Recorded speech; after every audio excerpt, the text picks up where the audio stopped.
નમસ્કાર દર્શક મિત્રો, હું જીગર દેવાણી આપનું સ્વાગત કરું છું સૌરાષ્ટ્ર ન્યૂઝમાં. શરૂઆત કરીશું હેડલાઇન્સથી.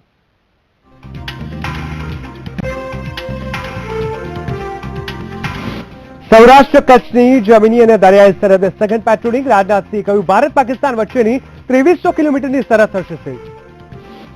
પોરબંદર દ્વારકા હાઈવે પરના નેવલ બેઝ પર ભેદી ધડાકાથી ખળભળાટ. તપાસ બાદ હાઈવે પરના વાહનમાંથી અવાજ આવતો હોવાનું તારણ. રાજ્યમાં વરસાદનું જોર યથાવત. ખેતીના પાકને વ્યાપક નુકસાન. ઉનાના રાવલ ડેમના 4 દરવાજા 2 ફૂટ ખોલાયા. જૂનાગઢમાં પંજાબ નેશનલ બેંકને કરોડોનો ચૂનો. ખોટા દસ્તાવેજ રજૂ કરી લોન ન કરી ભરપાઈ. પાલીતાણામાં યોજાયો તાલુકા કક્ષાનો વિજ્ઞાન મેળો. મેળામાં આયુર્વેદિક દારૂ બન્યો આકર્ષણનું કેન્દ્ર. અને ભાવનગરમાં મહેસૂલ મંત્રી ભૂપેન્દ્રસિંહની જાહેરાત. દસ્તાવેજમાં કોમ્પ્યુટરના કારણે થયેલી ભૂલ સુધારાશે. 30 ઓક્ટોબર સુધીમાં કરાવવાની રહેશે વાંધા અરજી.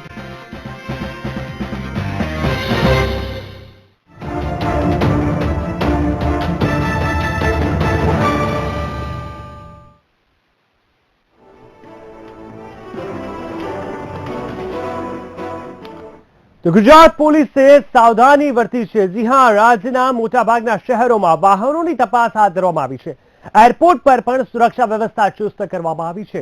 જ્યારે અમદાવાદ, રાજકોટ, સુરત જેવા મેટ્રો શહેરના રેલવે સ્ટેશનમાં પ્રવાસીઓની તપાસ હાથ ધરવામાં આવી છે. તો દરિયાકાંઠા પર મરીન પોલીસ સતત પેટ્રોલિંગ કરી રહી છે. તો કચ્છ અને બનાસકાંઠાની સરહદ પર સુરક્ષા હાથ ધરવામાં આવી છે.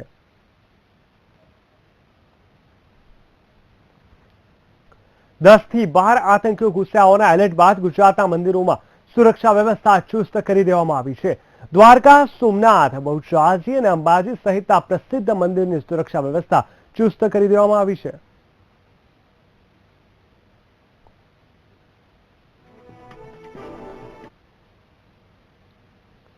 તો આઈબીના ઇનપુટ બાદ તંત્ર સાબદું થઈ ગયું છે. વાત જગત મંદિર દ્વારકાની કરીએ તો અહીં સુરક્ષા વ્યવસ્થા સઘન કરી દેવામાં આવી છે. પોલીસ જવાનો ઉપરાંત એસઆરપીની ટુકડીઓ તૈનાત કરવામાં આવી છે. આ ઉપરાંત મરીન વિસ્તારમાં બોટ દ્વારા સઘન પેટ્રોલિંગ હાથ ધરાયું છે. સ્થાનિકોને પણ સૂચના આપવામાં આવી છે કે કોઈ શંકાસ્પદ હલચાલ જણાય તો તાત્કાલિક પોલીસનો સંપર્ક કરે. એ પેટ્રોલિંગ જે થ્રેડ છે અત્યારની હાલના સંજોગોની, એ મુજબ અમે કોઈ પણ ગેપ રહી જવા ના પામે એની પૂરી કાળજી લીધી. બેટ દ્વારકામાં જે રીતે ચેકિંગ કરવામાં આવ્યું છે, ઘરે ઘરે રજીસ્ટ્રેશન કરવામાં આવ્યું છે, કઈ રીતે ચેકિંગ કરાય? અમારા મીડિયાના લોકો પણ ત્યાં હતા અને બેટ ઉપર ઘણા બધા અજાણ્યા લોકો આવતા હોય છે અને એમાં શક્ય છે કે આતંકવાદી પણ કોઈના કોઈ વેશમાં આવીને ત્યાં બેઠા હોય. તમે આખા બેટનું સર્ચ ઓપરેશન હાથ ધરેલું છે અને જારી રહેશે. રાજ્યમાં આતંકીઓ કોઈ મોટી ઘટનાને અંજામ આપી શકે છે તેવા આઈબીના ઇનપુટ બાદ પાછલા 3 દિવસથી રાજ્યની સુરક્ષામાં વધારો કરવામાં આવ્યો છે. તો બીજી તરફ સુરક્ષા એજન્સીઓ પણ બારીકાઈથી તપાસ કરી રહી છે. જોકે અત્યાર સુધી કોઈ પણ પ્રકારની શંકાસ્પદ ગતિવિધિ કે શંકાસ્પદ વ્યક્તિ નથી મળી આવ્યું, જેના કારણે સુરક્ષા એજન્સીઓ થોડો આશકારો લીધો છે. જોકે તેમ છતાં સુરક્ષા એજન્સીઓ કોઈ પણ પ્રકારની કસર બાકી રાખવા નથી માંગતી.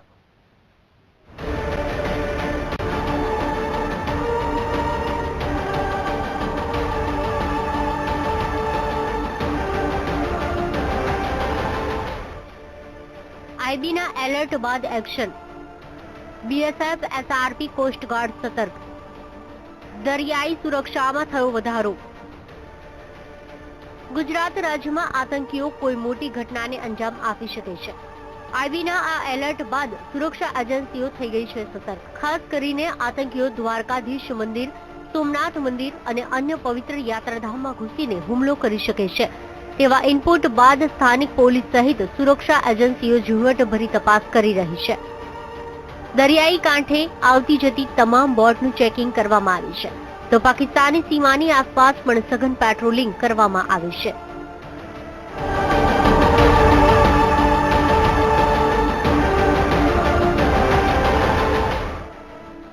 જો કે આ બધી ઘટનાઓ વચ્ચે પોરબંદરના નેવલ બેઝ પાસે ભેદી ધડાકા થયા હોવાના અહેવાલો પ્રાપ્ત થયા, જેને લઈને સુરક્ષા એજન્સીઓ સતર્ક થઈ ગઈ અને તાત્કાલિક ધોરણે રેન્જ આઈજી સહિત ઉચ્ચ પોલીસ અધિકારીઓનો કાફલો ઘટના સ્થળે પહોંચી ગયો. જોકે આ સમગ્ર ઘટનાને સુરક્ષા એજન્સીઓએ રદિયો આપ્યો અને કોઈ પણ પ્રકારના ધડાકા ન થયા હોવાની સ્પષ્ટતા કરી। वहाँ के जो लोग हैं रोड पे आजू बाजू के गांव के लोग हैं, वहाँ होटल है, सबको जाके पूछा तो किसी ने आवाज़ सुनाई नहीं दी थी। वहाँ का जो गेट पे एक सिपाही है उसका ये कहना था कि मुझे आवाज़ सुनाई दी थी, लेकिन वहाँ पे कोई एविडेंस भी नहीं मिला है, फायरिंग होने का कोई एविडेंस नहीं है, गाँव वालों के कुछ नहीं बता रहे हैं। और हमें अभी ऐसा लग रहा है कि उनके जो जिसने सिपाही ने जो सुना है वो शायद वहाँ हाईवे रोड है, रोड पे किसी गाड़ी में कुछ आवाज़ आई होगी या जो भी है, लेकिन अभी तक हमें कोई समर्थन मिला नहीं है। આજે સવારે 8:30 થી 9 ને વચ્ચે કોઈ ભેદી ધડાકાનો અવાજ આવેલો। હવે શું ટાયર ફાટ્યું હોય કે પછી કોઈ ફાયરિંગ ટાઈપ હોય ઈ કોઈ ખ્યાલ નથી, કારણ કે જોયું નથી અમે લોકોએ। પછી અમે આગળ સાહેબને જાણ કરી। પોરબંદર નેવલ બેઝ નજીક આવેલા નેવીના રેસિડેન્ટ ક્વાર્ટરના સિક્યુરિટી ગાર્ડ દ્વારા આજે પોલીસમાં જાણ કરવામાં આવી હતી કે તેમણે કોઈ ભેદી ધડાકા સાંભળવામાં મળ્યા છે। આ ભડાકાને લઈને પોલીસના ઉચ્ચ અધિકારીઓ, રેન્જ આઈજી સહિતના અધિકારીઓ સ્થળ પર આવી પહોંચ્યા હતા, તો સાથે જ નેવીના પણ અધિકારીઓ આવી પહોંચ્યા હતા। તેમજ તેમના દ્વારા જે સ્થળ છે, આજુબાજુના વિસ્તાર છે, તેમને કોર્ડન કરી અને સર્ચ ઓપરેશન હાથ ધરવામાં આવ્યું હતું। અને હાલ આ જે અવાજ છે તે ક્યાંથી સંભળાયો અને કઈ પ્રકારનો અવાજ હતો તેને લઈને તપાસ હાથ ધરી છે।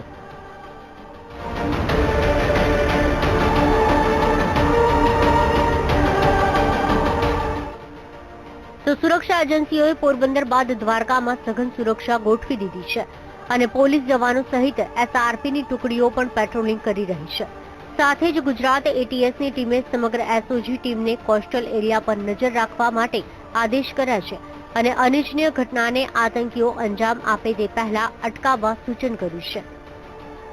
એ એલર્ટનેસના ભાગરૂપે ગુજરાત એટીએસ જે ગુજરાતની શાંતિને ડહોળવાના જે કોઈ પ્રયાસો થઈ શકે અથવા તો જે ટેરરિઝમ વિઝનને લઈને, ટેરરિઝમ લાઇનને લઈને જે કોઈ ભવિષ્યમાં શક્યતાઓ હોય તે તમામ ધ્યાને લઈ અને સૌથી પહેલાં જે કોઈ ટેરરિઝમ એંગલમાં વોન્ટેડ છે એમને ધ્યાન ઉપર લેવામાં આવેલા। હાલ તો ગુજરાતમાં સઘન સુરક્ષા વ્યવસ્થા ગોઠવી દેવામાં આવી છે। સાથે જ સુરક્ષા એજન્સીઓ પણ આઈબીના એલર્ટને ગંભીરતાથી લઈ રહી છે।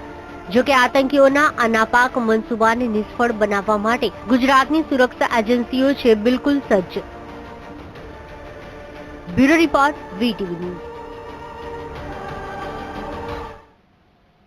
ભારત પાકિસ્તાન વચ્ચે હાલ જે તણાવગ્રસ્ત સ્થિતિ સર્જાઈ છે તેને ધ્યાનમાં રાખી રાજનાથસિંહે સરહદ વિસ્તારના સીએમ સાથે સુરક્ષાને લઈને બેઠક કરી અને તેના પછી અનેક મોટી જાહેરાતો પણ કરી છે। સરહદની સુરક્ષા માટે રાજનાથની બેઠક, સરહદી રાજ્યોના સીએમ સાથે બેઠક, સીમા પર સુરક્ષાની કરી સમીક્ષા। ગૃહમંત્રી રાજનાથ સિંહે રાજસ્થાનના જેસલમેરમાં 4 રાજ્યોના પ્રતિનિધિઓ સાથે બોર્ડર સુરક્ષાને લઈને બેઠક કરી, સાથે જ સીમા પર સુરક્ષાની સમીક્ષા કરી। બેઠક બાદ રાજનાથ સિંહે મોટી જાહેરાતો કરતા કહ્યું કે 2018 સુધી ભારત પાક સીમા સીલ કરવામાં આવશે, તો એનએસએ અને મુખ્ય સચિવ તેની દેખરેખ કરશે।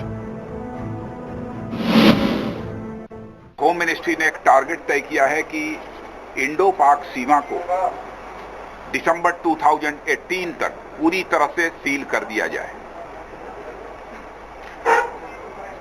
और 2018 तक, दिसंबर 2018 तक भारत पाक सीमा को पूरी तरह से सील करने का जो फैसला हम लोगों ने किया है, इस लक्ष्य को हासिल करने के लिए जो भी एक्शन प्लान तैयार किया है वह एक्शन प्लान पूरी तरह से टाइम बाउंड है।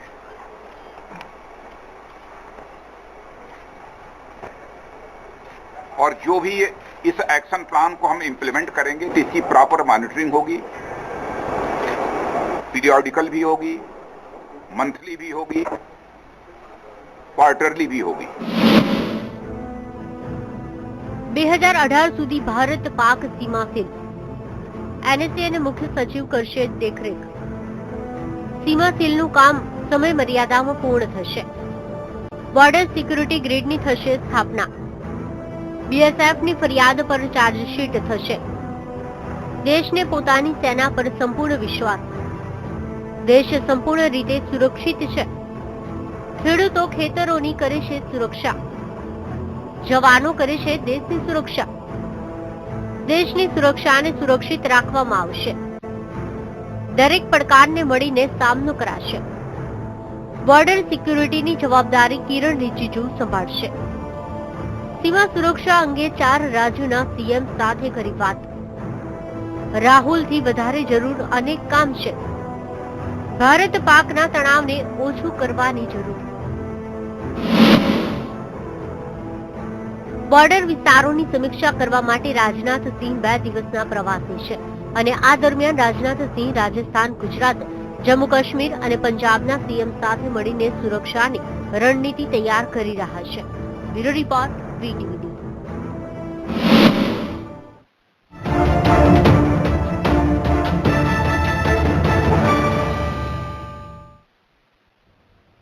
તો સૌરાષ્ટ્ર ન્યૂઝમાં હાલ સમય થઈ ગયો છે બ્રેકનો. વધુ સમાચાર બ્રેક બાદ.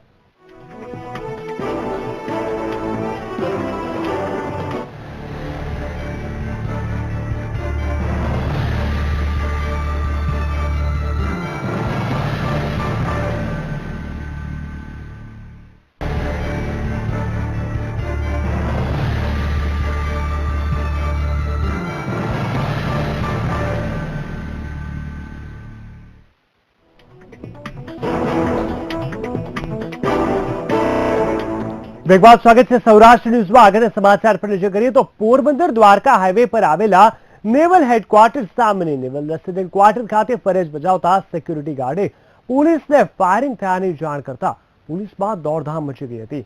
ઘટનાની ગંભીરતા જોઈ પોલીસ વડા સહિતના અધિકારીઓ ઘટના સ્થળે દોડી ગયા હતા.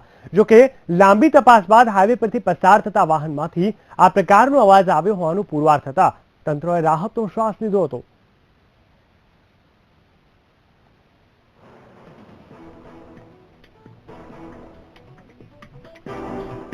હાઈવે પર વાહનમાંથી ગંભીર અવાજ આવ્યો હતો. ખૂબ મોટો અવાજ આવ્યો અને ચિંતાનું વાતાવરણ ત્યાં થઈ ગયું હતું. પરંતુ ત્યારબાદ તપાસ હાથ ધરવામાં આવી. જો કે તપાસ બાદ એવું બહાર આવ્યું કે ચિંતાની કોઈ મોટી એવી વાત નથી. પોરબંદરની આજની આ ઘટના છે. હાઈવે પર વાહનમાંથી અવાજ અચાનક આવવા લાગ્યા અને પરિણામે લોકોમાં એક ભયનો માહોલ છવાઈ ગયો હતો.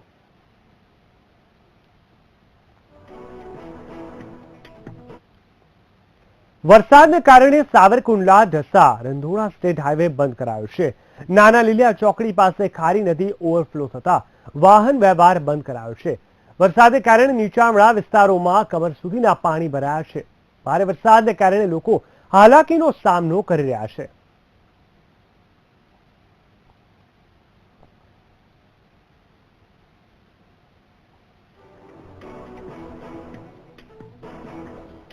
અત્યારે મારી સાથે જોડાઈ ગયા છે મારા સંવાદદાતા કેતન બગડા. કેતન, જણાવશો જે રીતે વરસાદને કારણે મોટાભાગના જે હાઈવે છે ત્યાંના જે બંધ કરી દેવામાં આવ્યા છે, શું સ્થિતિ છે હાલની? છેલ્લા 2-4 દિવસથી અમરેલી જિલ્લામાં સતત મેઘરાજાની કૃપા રહી છે અને છેલ્લા 2 દિવસથી સતત વરસાદને લીધે સાવરકુંડલા ઢસા તેમજ રંગોળા સ્ટેટ હાઈવે બંધ થઈ ગયો છે. નાના લીલિયા ચોકડી પાસે ખારી નદીમાં પાણી આવતા તેને લીધે કમર સુધી પાણી ભરાઈ જતા લોકોને વાહન વ્યવહાર તેમજ અવર જવરમાં મુશ્કેલી પડતા આ રસ્તો થોડા સમય માટે બંધ કરી દેવામાં આવ્યો હતો. તો રાજુલા અને જાફરાબાદમાં પણ ધોધમાર વરસાદ વરસ્યો છે. રાજુલાની સ્થાનિક નદી ગાણા નદીમાં પૂર આવતા Rajula Savarkundla highway state highway પણ થોડા સમય માટે બંધ કરી દેવામાં આવ્યો હતો. જી બિલકુલ. આગળ કેટલા સમય સુધી આ રસ્તો બંધ રહેશે તો ક્યાં સુધીમાં પાણી ઉતરી જશે તેવી કોઈ ખાસ વાત બહાર આવી છે? કારણ કે જે રીતે પાણી ભરાયા છે હજુ પણ કેટલા સમય સુધી તકલીફ વેઠવી પડે એવું લાગી રહ્યું છે ત્યાંના રાહદારીઓને? સ્થાનિક લોકો સાથે અમે જ વાત થતા તેઓએ જણાવ્યું હતું કે બસ થોડા સમયમાં પાણી ઓસરી રહ્યા છે અને ધીમે ધીમે પાણીનું પ્રમાણ પણ ઘટી રહ્યું છે. આથી તુરંત જ આ સ્ટેટ હાઈવે જે બંધ છે તે તાત્કાલિક ચાલુ કરી દેવામાં આવશે. બિલકુલ. સમગ્ર માહિતી આપવા બદલ ધન્યવાદ.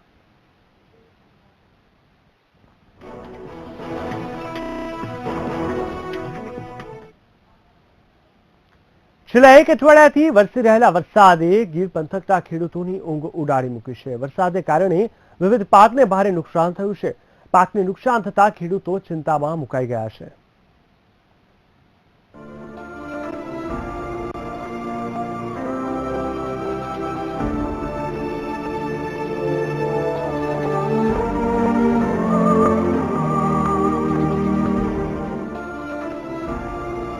ગીર પંથકમાં ખેતરોમાં પાક તૈયાર થઈ રહ્યો છે ત્યારે વરસાદ રાહત નહીં પણ આફત બન્યો છે. પાક લણવાનો સમય છે ત્યારે વરસાદ પડતા ખેડૂતોને લાખો રૂપિયાનું નુકસાન થયું છે. વરસાદ થવાથી સારો છે, મગફળીનો સારો બહુ નાજુક આવે નબળો, એટલે વરસાદ થાય ભીનો થાય તરત સડી જાય, ખાતર જેવો થઈ જાય, એટલે સારો તો 100% ખરાબ થઈ ગયો, નકામો એ વપરાય કહેવો નથી. અને મગફળી પણ કાળી પડી જાય, અને વરસાદના લીધે મગફળીના જે એની છોડવા સાથેનું જે જોડાણ છે એ વડવાઈ એને કહે, એ વડવાઈ પણ નબળી થવાથી પાથરા ફેરવતી વખતે ઉલટા સુલટા કરે ને હેરણી ફેરવણી વખતે એ સડી જાય, એટલે ડોડવા જુદા પડી જાય, પણ ઓહળો વધી જાય. ગીર સોમનાથ જિલ્લામાં 1.13 લાખ હેક્ટર જમીનમાં ખેડૂતોએ મગફળીનું વાવેતર કર્યું છે. મગફળી, અડદ, બાજરી અને કપાસના પાકને વ્યાપક નુકસાન થયું છે ત્યારે જગતનો તાત મુશ્કેલીમાં મુકાયો છે.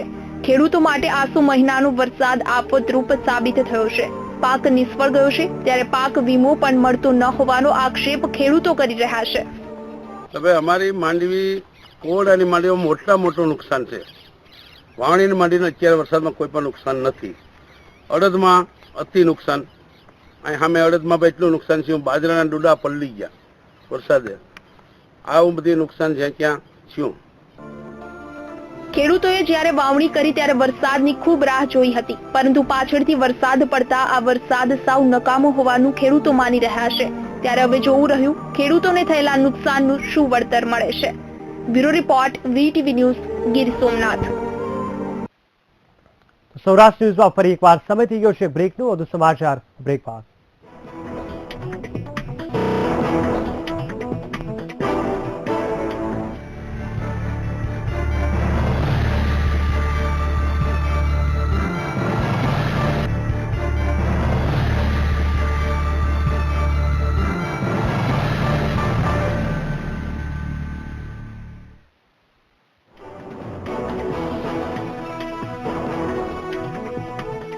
બ્રેક બાદ સ્વાગત છે સૌરાષ્ટ્ર ન્યૂઝમાં. આગળના સમાચાર પર નજર કરીએ તો સર્જિકલ સ્ટ્રાઇક બાદ પૂરા દેશમાં હાઈ એલર્ટ કરવામાં આવ્યું છે.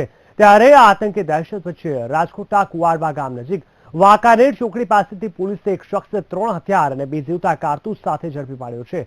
પોલીસે હાલ શખ્સ પાસેથી કુલ 2.45 લાખનો મુદ્દામાલ કબજે કર્યો છે.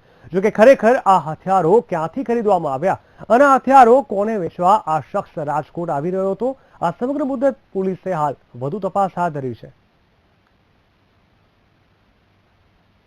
આ ઈસમ પોતાની એસેન્ટ કાર લઈ અને ત્યાંથી રાજકોટ તરફ આવતા એને રાજકોટ પોલીસ એસઓજીએ એ વેહિકલ ચકાસતા એની પાસેથી કુલ અલગ અલગ 5 ગેરકાયદેસર હથિયારો મળી આવેલા છે, જેમાં એની પાસેથી એક 9mm ની પિસ્ટલ કુલ 4 મળી આવેલી છે. રાજકોટ સાયબર સેલ દ્વારા ખોવાયેલા મોબાઈલની મોટા પ્રમાણમાં રિકવરી કરાઈ છે. છેલ્લા 10 દિવસથી સાયબર સેલના સ્ટાફ દ્વારા એક ડ્રાઈવ ચલાવાઈ હતી, જે હેઠળ ₹14 લાખથી વધુની કિંમતના 133 મોબાઈલ કબજે લેવાયા છે, જે તેના મૂળ માલિકને પરત અપાયા છે. તો લોકોએ પોલીસની આ કામગીરીને વખાણી મોં મીઠા કરાવ્યા હતા. 6 ઓક્ટોબર સુધી એક મોબાઈલ માટેની એક સ્પેશિયલ ડ્રાઈવ પણ આપણે રાખવામાં આવેલી હતી. એટલે કે આ કુલ 10 દિવસના ગાળામાં જે કંઈ મોબાઈલ ચોરી થયેલી હોય અથવા તો ગુમ થયેલા હોય તો એના બાબતેની આ ડ્રાઈવમાં કુલ 133 મોબાઈલો આપણે પરત મેળવેલા છે. આ જે કુલ 133 મોબાઈલ જે મોટાભાગના એન્ડ્રોઈડ મોબાઈલ છે કે જેની આપણે આ કિંમત આંકવા જઈએ તો લગભગ 14,17,000 જેટલી થાય છે. ભુજ તાલુકા પંચાયતમાં વિપક્ષી નેતાની ચેમ્બર ફાળવણીને લઈને સતત બીજા દિવસે પણ વિવાદ પકડ્યો છે. ઘટનાની વિગત અનુસાર કોંગ્રેસના સભ્યોએ 2 દિવસથી તાલુકા ભાજપના ઉપપ્રમુખની ચેમ્બરનો કબજો કરી લીધો છે અને ભાજપના ઉપપ્રમુખની ચેમ્બર પરની નેમ પ્લેટ હટાવીને કોંગ્રેસ દ્વારા વિપક્ષી ચેમ્બર પ્લેટ લગાવી દીધી હતી, જેને લઈને વિવાદ પકડ્યો છે. કોંગ્રેસનો આક્ષેપ છે કે ભુજ તાલુકા પંચાયતમાં ઉપપ્રમુખ અને કારોબારી ચેરમેનની બિન અધિકૃત રીતે કેબિન ફાળવવામાં આવી છે અને જે બંને કેબિનનો ઉપયોગ સ્ટોર રૂમ તરીકે પણ થયો હોવાનો ઉલ્લેખ રેકોર્ડ પર ઉલ્લેખવામાં આવ્યો છે, જેથી ભાજપ નેતા પોતાની ચેમ્બર પરત મેળવવા માટે રાજકીય વર્ગનો ઉપયોગ કરી રહ્યો છે. તો કોંગ્રેસ પણ આગામી દિવસોમાં ચેમ્બર લઈને હાઈકોર્ટમાં જવાની તૈયારી બતાવી રહ્યું છે.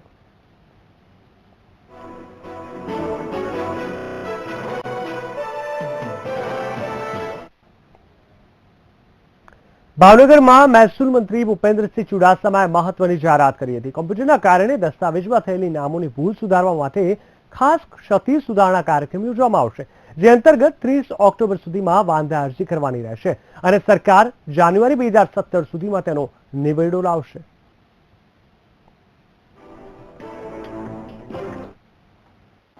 કે કોમ્પ્યુટરના કારણે દસ્તાવેજોમાં નામમાં ફેરફાર થયાની ફરિયાદો આવે છે અને એ ફરિયાદોના કારણે સુધારણા માટે ખેડૂતોને, વ્યક્તિઓને એ ધક્કા ખાવા પડે છે અને લાંબી પ્રક્રિયામાંથી પસાર થવું પડે છે. અમે આજે નિર્ણય કરીએ છીએ, મહેસૂલ વિભાગનો મહત્વનો નિર્ણય છે કે ક્ષતિ સુધારણા, કોમ્પ્યુટરથી થયેલી ભૂલની સુધારણા માટેની વાંધા અરજી 30મી ઓક્ટોબર સુધી કરવાની રહેશે. સૌરાષ્ટ્રમાં બસ આટલું જ. વધુ સમાચાર માટે આપ જોતા રહો VTV ન્યૂઝ ગુજરાતી. નમસ્કાર.